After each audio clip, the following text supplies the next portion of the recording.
Uma coisa que sempre intrigou os sábios na porção dessa semana é por que ela chama Itrô se a gente tem outros aspectos super importantes como os 10 mandamentos, e aí a porção poderia chamar alguma coisa como 10 mandamentos. Hoje a gente vai ver a opção do Zohar, ou a explicação do Zohar, de por que Itrô teve o mérito de dar o seu nome para a porção da semana. Eu sou Yair Alon e esse é o Zohar Diário.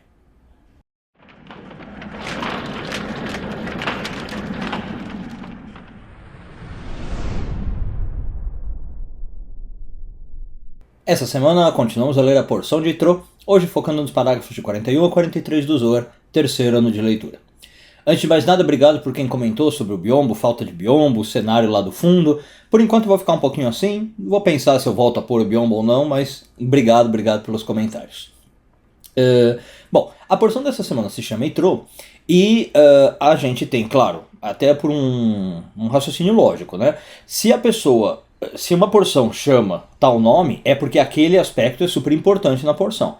Então, Itrô não devia ser qualquer pessoa para merecer ter um nome seu dado a uma porção. Em especial, como eu falei, numa porção que está falando da Torá no Monte Sinai, dos 10 mandamentos, Moisés ensinando o povo, nada disso é mencionado como título da porção, e é Itrô que, né, recebe essa honra.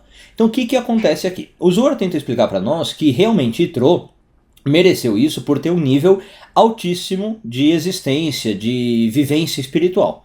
Em que sentido? Itrô foi uma pessoa que permitiu a entrega da Torá. O Zohar chega a falar isso. Olha que forte, né? O Zohar diz o seguinte: imagina que não tivesse Itrô, tá? O povo de Israel sai do Egito, atravessa o Mar Vermelho, segue Moisés e Moisés entrega a Torá. Tudo bem. Para esse povo, o Zohar diz, a lógica é mais ou menos o seguinte: era natural que eles recebessem a Torá, pelo que eles passaram, de onde eles vieram. Né? Eles estão ali no Egito, viram os milagres acontecer, 10 pragas, abertura no Mar Vermelho, estão seguindo Moisés. Tá. Agora, para Itrô, não é garantido que ele receberia uma Torá. Ele, aliás, nem recebeu, né? Ele não era do povo de Israel. Para Itrô, o que acontece? Ele teve que ir em direção à Torá, ele teve que querer receber a Torá. E ele aparece para Moisés e fala, né? Eu quero me juntar ao povo de Israel. Então, o que é o aspecto de Itrô? Ele consegue se conectar a uma verdade que ele não vivenciou. Essa é a grandeza de Itrô. Para o povo de Israel, como eu falei, eles viram os milagres. Eles estavam na cena, né, do que estava ocorrendo, como se eles estivessem em cima do palco. Itrô não. Itrô era um ouvinte, ele só ouviu falar. Na época não tinha Facebook, não tinha Twitter, né, não tinha o Jornal Nacional mostrando. Ele só ouviu falar e ele resolveu acreditar nisso. Então a grandeza de Itrô está nisso, como a gente também já falou ontem. Ele conseguiu mudar um pouquinho suas estruturas, suas crenças e ir receber a Torá.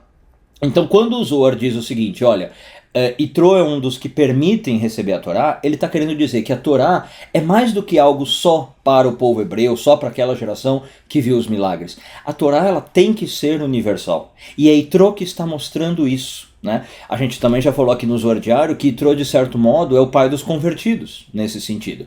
Mas a gente pode sair até do mundo físico, pensar em conversão, judeu, não judeu. Aqui a Itrô está mostrando como a Torá realmente é universal. Né? Bom, e aí o que o Zohar conclui para nós? Que este nível de que Itrô chegou, de querer se unir a Israel, querer se unir a Deus, ele usa essa expressão, né, quando ele vai falar com Moisés, é um dos níveis mais elevados. E aí o que o Zohar conclui? Existem, a gente sabe, olhando o mundo, vários modos de você viver uma vida boa espiritualmente, eu diria.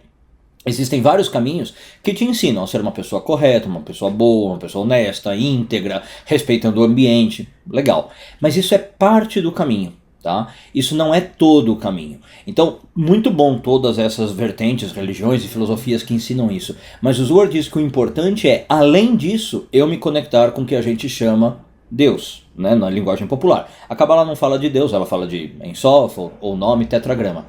Por quê? Senão você está seguindo uma vida que é, como eu falei, virtuosa, moral, ética, mas tudo isso está no nível de Malchut. Né? Quer dizer que você está fazendo algo aqui no mundo físico, ok, mas você não está tendo uma conexão superior. O que o Zohar está tentando vender para nós, né, passar para nós, é, além disso, você pode chegar num nível mais elevado. Além de ser uma pessoa boa, para resumir a coisa, você pode tentar se conectar com a fonte de tudo, com a origem de tudo. E é isso, de novo, que Yitro tentou fazer, né? Ele era, lembrem, um sacerdote de uma religião pagã, mas ele era sacerdote. Ele era uma pessoa que provavelmente tinha todos os seus valores super bem, né? Ele era uma pessoa moral, ética, dava caridade e tudo mais. Só que ele se sentiu desconectado. Apesar disso, ele não se sentia conectado. E ele foi atrás disso. Então a lição que o Zohar está tentando dar para nós é: sejamos Yitro. Vamos tentar nos conectar com a fonte da vida, com a origem desse mundo, com o Criador de todas as criações. Um bom dia a todos e tudo de bom.